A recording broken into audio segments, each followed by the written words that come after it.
Hey, Scott from AristOcob.com here. By the way, it's actually AristOcob, and I say AristAcob. I've said AristAcob forever. Yeah. It's AristOcob. I don't know how to spell that. Aristocrat. Aristo, Aristo. Oh, aristocrat.com.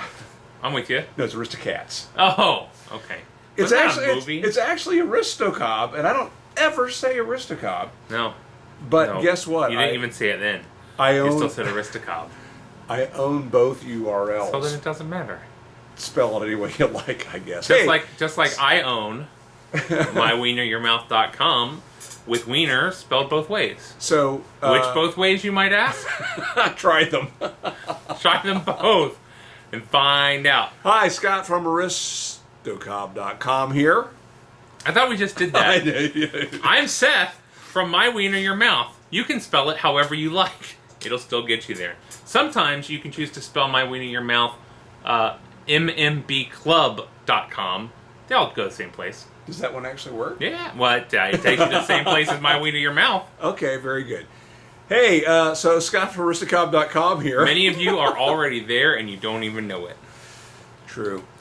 So, we're doing something different, yet the same. We've been doing this how many years now? Are we smoking? We're going to smoke our pipes. Hey, that must be the same part. We've already This talked is about 5.5, 6 years? We've already talked about this, that I was recently in Germany, and that while in Germany, I go to this little tobacconist, and I buy some tobacco. And the tobacco that I buy is tobacco number 6. All right? This is, it's actually own mixture, something the Germans do. My employer does this too, where they talk about these are, this is the family of own products. They don't say our own for some reason, but this is own mixture number 6. And I'm standing there the other day looking at this and thinking, you know what? Standing in Germany. In Germany, I've never smoked 1 through 5. I've smelled them before.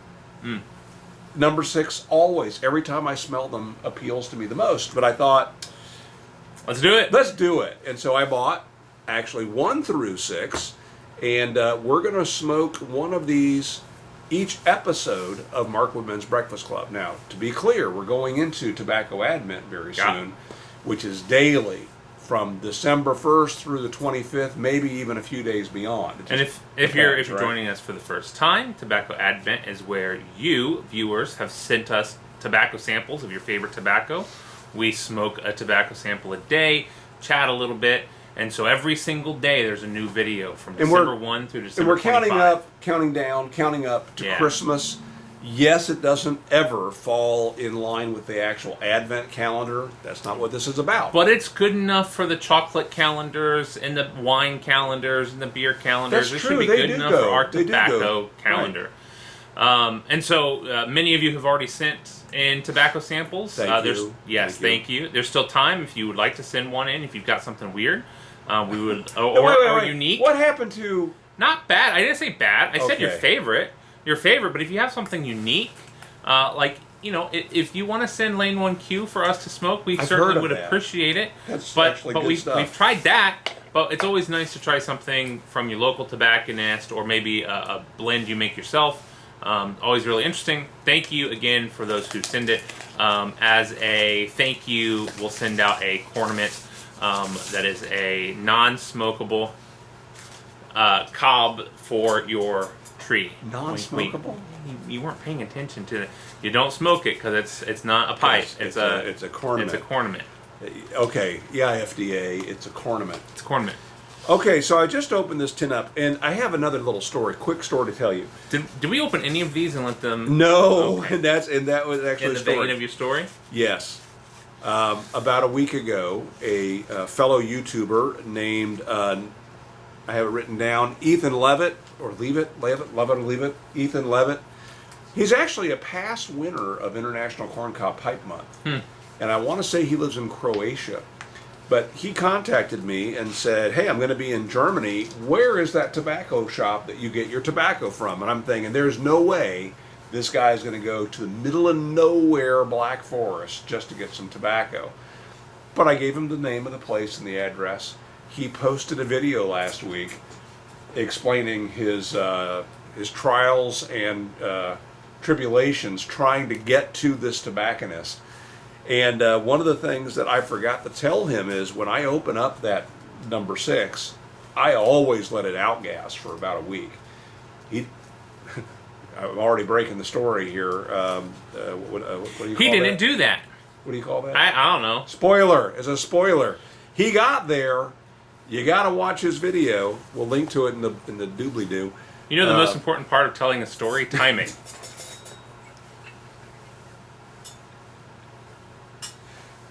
True that. Anyway, usually with this tobacco, I like to give it about a week to outgas.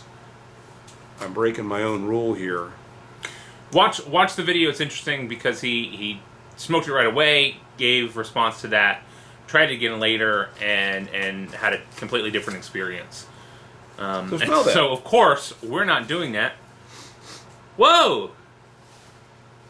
Not at all like number 6. No, is it? not at all.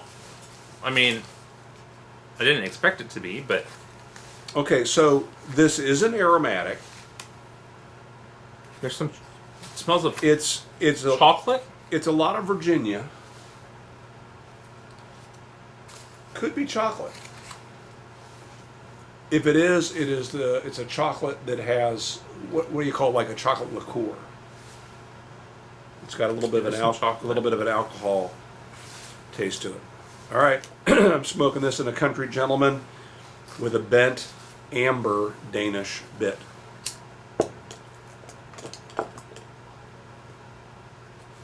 Now I planned this poorly because I have something else to share, which means I can't puff away at this the whole time we're sitting here chatting. No, I got something to share with I you. guess you just don't get to I know. smoke the whole time. We'll see what I can do here. But I will. All right. You know, I don't know if I have anything in the shop here that's made by the tool company Worx, W-O-R-X. Didn't they make that screwdriver that had the like a semi-automatic screwdriver? Exactly right. You pull back on the magazine on top, and you can rotate a little. It looks like a revolver, little plastic revolver that has 6 bits in it, and you can pop that out and replace it with another one because it comes with 2. So you can keep one of them loaded with your common drill bit, screwdriver tips, and another one with your less common. Anyway, I use that as a corporate trainer. I use it all the time. I have about a half dozen of them in my shop at work, and they're fantastic. They're lithium ion. They hold a charge for a long, long, long, long time, and they're not only can you drive a lot of screws with them, but you can leave the thing sitting for months, and when you come back to it, it still has plenty of power. Unlike the old days where rechargeable tools, if you didn't think to charge them the day before, you're in trouble. Yeah. So a bunch of those tools, really happy with those. The price went up on that when they added a new feature that I don't like. They have a new little jaw that'll hold a screw while you're driving it. And it's in the way. Now, you press a button and it comes right off. But I pay $10 more to buy that tool with a feature I take away. So I keep an eye out, and every now and again on Amazon, the original version shows up. Now, I don't know if it's still in production or if it's new old stock. Right. But that's the one I prefer, even though I have both, and in the end, they're both the same tool. But why pay $10 more for something I don't want?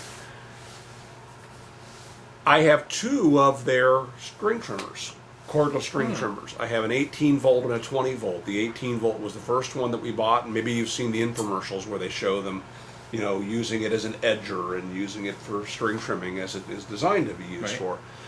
And we like it a lot. The 18 volt version, but we liked it enough that when the 20 volt came out, I said, you know what, I'd rather have that. I'd rather have that extra power. And they added a feature where you could advance it by pulling a trigger near the trigger. The way you had to advance the string on the first version is you had to hold the head of the thing up to you, kind of pull the string while you clicked on a button. Okay? That's annoying. Bad design. the first generation. But I like the 20 volt one. They have since come out with a bunch of really innovative, interesting tools that are built on that 20 volt platform. And that 20 volt battery seems to be ideal. And it's got the right combination of power and storage capacity and weight. It's not terribly heavy. I typically don't like 20 volt drills for that reason, because they're so heavy that you wouldn't want to carry one up on a ladder, and if you're working in your shop, you might as well plug a drill in, right? But this is light enough that on a drill or another tool, it's not that big of a deal. So I've looked at, they have a couple drills that are intriguing. I don't own them yet, but I will. Let's just be honest with each other here. The driver we were talking about does not go fast enough, and it's just a 1/4 inch hex drive, so it can't chuck onto something. Right. If you run a drill bit, you have those drill bits that have the hexagonal bodies on them. It doesn't actually grip that. It's a magnet, so if you were to drill it into something, you wouldn't be able to back it out. So it's just a driver. They have a drill that has that 1/4 inch drive. But that 1/4 inch drive, there's two of them, and they're set at about a 45-degree angle to each other. So you're drilling with this one, and then you flip a switch, and it rotates. And now you're driving with this one, and then you're back to drilling and driving, right? So if you do this in a wood shop and you're building things, you may be drilling and countersinking with one bit, and then driving a screw into that hole. So you can have two bits connected. You can have two bits at the same time. You're just flipping the tool. I've had them every configuration where you can quickly and easily remove them, but then you end up losing one of them or misplacing it. This, they just stay on the tool. They flip over. And that's a full-on, 2 speed ranges, variable speed, reversing, and it has a collet that grabs a hold of that 1/4 inch shank. That one's interesting. Works on this 20 volt platform. They have another one that has this keyless chuck on it that is super innovative. You put your, imagine you're holding your drill with the drill bit or drill chuck facing up. You put the bit down into it, you set it there, and then you turn a little ring on the collar, and it automatically closes up and centers the bit. It doesn't matter what size drill bit you put in, a teeny little one, a large one, it automatically centers it in the jaws.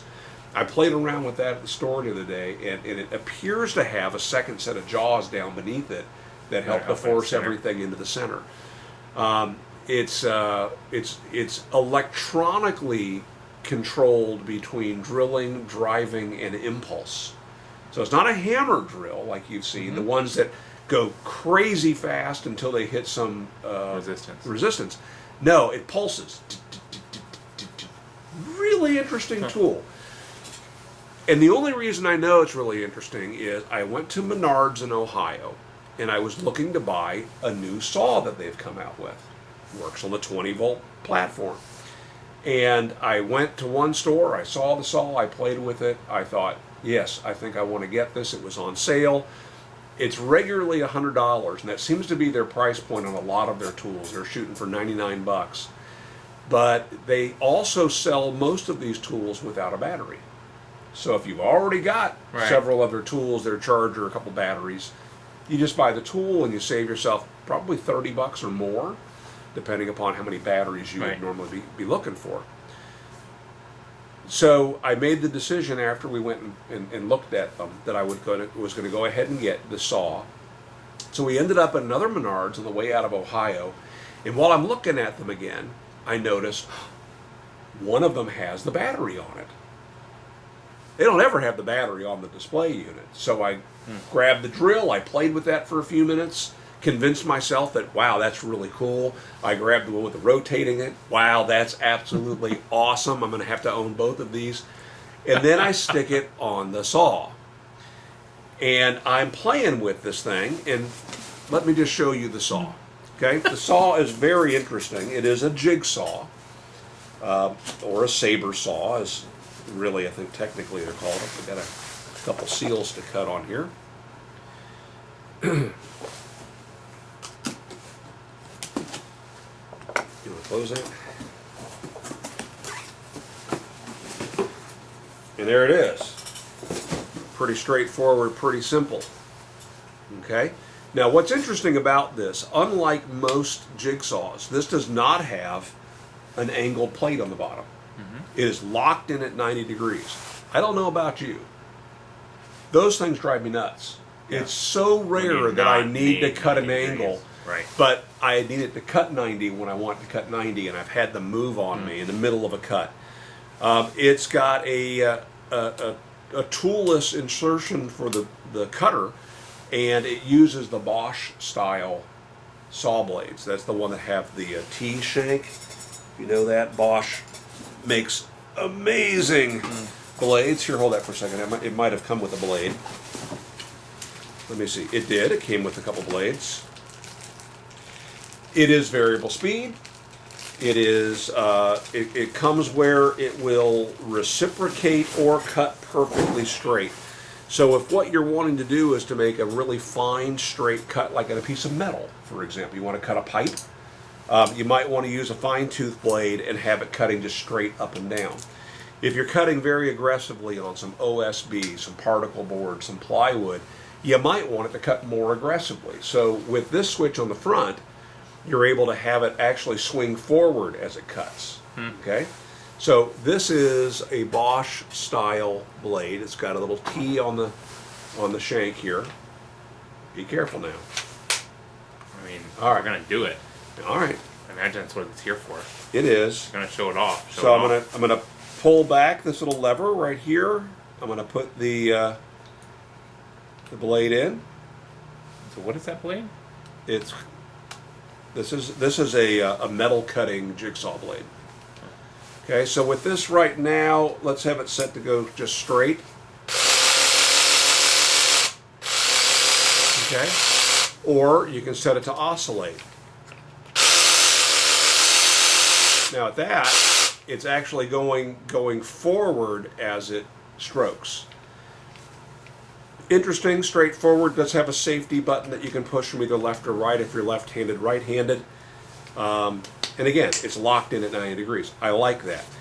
Now, one of the things that's interesting about this saw is it actually comes with and is capable of holding these monster reciprocating saw blades.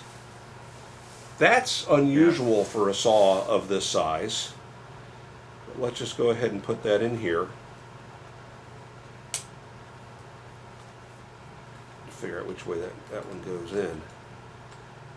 Front ways. Front ways, back ways, slant ways. Probably both. There we go. I got it in there. Really? It goes yeah. It goes backwards. The blade is facing backwards. Why in the world would that be? Well, because if you press this button, it's a reciprocating saw. How cool is that? That's super neat. Cut my building up here.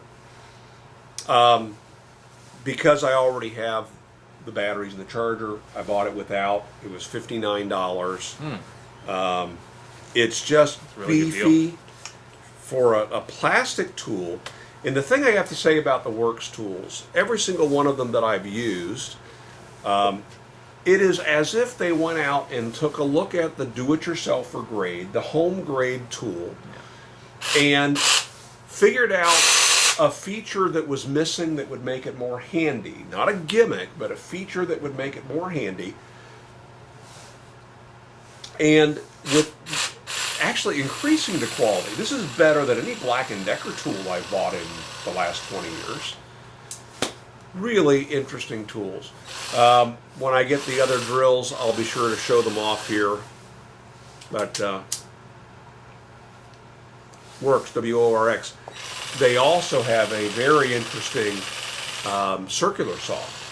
You know, one of the things, if you're using a circular saw for cutting a straight line, you often will use a straight edge.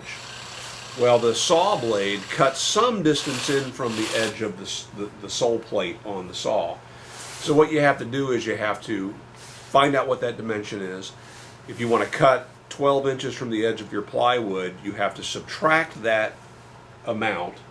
Let's say it's 2 inches. Your straight edge has to go 10 inches from the edge, and then you're cutting this little mystery line. What their saw does is you put the straight edge right on the line, and the sole plate, when you set it down, it's an option. You flip a little switch. The sole plate lifts and rides on top of your straight edge, and the saw blade runs right along the straight edge. That's smart. So your straight edge goes on the line, you clamp it down, Yeah. you cut. So what they're doing is they're taking it and making the tools more intuitive for people that don't live with them day in and day out. You know, a carpenter, a cabinet maker. They got that stuff figured out. Yeah, they make those adjustments on the fly. Somebody who uses it twice a year wants it to work like they expect they expect it to work based on assumptions. Yep. That is neat. So now you know why I asked you if you found the reciprocating saw. That's not yours, by the way. I know. I did find the reciprocating saw. Apparently it's garbage. That looks much cooler. All right. I'll be happy to report back. I'll probably at some point shoot a video and post that on the Mr. Tool Hunter YouTube channel. But speaking of Mr. Tool Hunter, the last part of my story goes like this. So I'm standing at the store. I'm thrilled that this one happens to have a battery on it. And I'm playing with it. And at some point along the way, I end up having my thumb in here on top of that plate, and I pulled the trigger. I didn't cry, I didn't curse, but I heard a crunch. I started bleeding immediately. Gosh! And right now, half of my thumb looks like maybe it's infected, but it's swollen like crazy. And it just reminded me of looking at pocket knives. Cannot take you anywhere. If it is a functioning tool on the shelf in the store, you're not allowed to touch it. My goodness. Look at the stroke on that. I mean, there is you get hit a couple of times. There is no room. There, that's You get hit a couple of times with that, that's gonna hurt like the dickens. Yowza. Yeah. So I posted on the Mr. Tool Hunter Instagram page that I learned 2 lessons that day. The first one was that this is why companies can't leave batteries in their displays. And the second one is never put your finger in between those 2 parts. Yeah. That was just this stupid. Anyway, it looks like it comes with 4 blades. It came with a metal cutting blade. I would guess that is plastic. Nope, so it's aluminum, also plastic. That is a Bosch. That looks just like a Bosch wood cutting blade. It says timber. That looks just like a Bosch. The Bosch ones look like Japanese saw blades, where they've got no set in the teeth, but an alternating ground on them. Super sharp, nice and clean. And then it does come with that reciprocating saw blade right there with the flames. So how expensive are these blades to get? I mean, that's funny you would say that. I hadn't purchased this, but I had decided I was going to purchase it when I jumped on Amazon and looked at their deals of the day. And a set of, I want to say, 8 Bosch blades. It's the set I'd normally buy anyway for Bosch. It's usually around $15 for 8 of them. And then you can buy the individual ones, but I usually like to buy the 8-pack. They had it as an add-on item, so you had to have another order to stick it on to. Whatever. And I want to say it was like $7. That's not bad at all. Buck a blade. That's not bad at all. Not bad at all. Cool. Yeah. So, what do you think of this tobacco? How many? Yeah. Too soon to answer that? No. It's weird. It's weird because it's not at all like the other tobacco. I know. It's much more, I guess, traditional in flavor, and much more subdued. For what it is, it's fine. It's not a standout to me. but it's not bad. I don't know. We need a better rating system. I will say this about Would you it. smoke it again? It is tobacco. Yeah, I'd smoke it again. If I have that and some other tobaccos to choose from, though, it's not going to be first choice. But if that's all that I had, I wouldn't be upset. So it's a middle of the pack for me. You? In a little bit, you've gotten to try? You know, I think I've shared that I've learned how to read Guy Fieri on diners, drive-ins, and dives, and you can tell if he can't stop eating something, and if he keeps commenting about how he'll have to spend more time on the elliptical, he likes it. If he talks about some little teeny feature, wow, you can really taste that's a tobacco. You can really taste the garlic in there, then you know he doesn't like it. In the back of my head, I always think, am I going to keep smoking this when we turn the camera off? Sure. And I'm right on the edge with that. Yeah. Yeah, it's, I mean, to be fair, you haven't smoked it much during the episode, so it's kind of hard to judge. Yeah, we need to do like the Top Gear guys with the Stig racing the different cars and have a board hierarchy ranking different things. But even then, it's so hard because you forget so quickly how to compare. I've said many times before, and this will come up, I know, in Tobacco Advent, because it does every single year. My palate for tobacco is not advanced by any means. It's the times that I smoke are really these times. I'm here with you, and that's it. And so for me, yeah, I'd smoke it again. But if I have number 6, I'm going to choose number 6.